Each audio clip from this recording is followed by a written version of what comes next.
This move is going to spice things up a little bit. It's going to give people a reason to be sort of intrigued by the Red Sox coming up in 2012. I'm Eric Heiss with the MLB.com FastCast. The Red Sox are set to name Bobby Valentine as their 45th manager in franchise history. According to a report on ESPNBoston.com, Valentine spent 8 seasons as the skipper for the Texas Rangers. He would later manage the New York Mets for 7 seasons. He also spent time managing in Japan.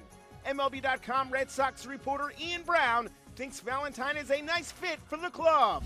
Bobby, he's the kind of guy who keeps you on your toes. You know, he's going to keep you honest. He's going to make sure you're doing your work, and he's not going to be afraid to say things and pull punches. And at the same time, he's a great teacher of the game of baseball. So I think that he could be a nice blend here for the Red Sox right now. The San Francisco Giants solidified their front office on Tuesday, giving senior VP and general manager Brian Sabean and manager Bruce Bochy a contract extension through the 2013 season with a club option for 2014. Sabean is heading into his 16th season with the Giants, helping them on to 5 postseason berths. Bochy just completed his 17th season as a big league skipper and his 5th with the Giants. Bochy, of course, led San Francisco to a World Series title in 2010.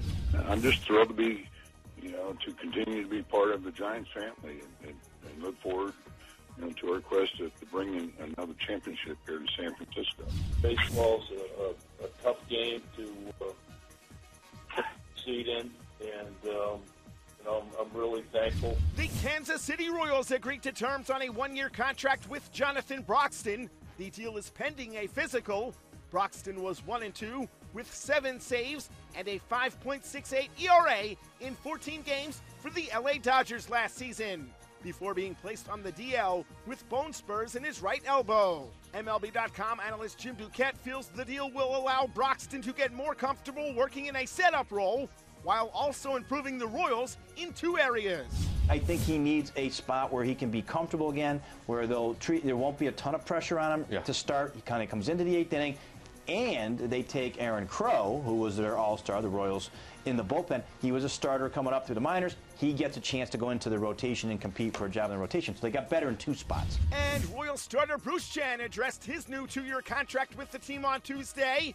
Chen has led the Royals in victories the past 2 years and looks forward to taking his team to new heights in 2012. I believe that this organization can surprise a lot of teams. I don't want to say playoffs. I don't want to say all these things because we have been saying that for a long time. But and right now it's time for us to prove it and not talk about it. For more on these stories and for complete free agent coverage, stay locked to MLB.com. It's baseball everywhere.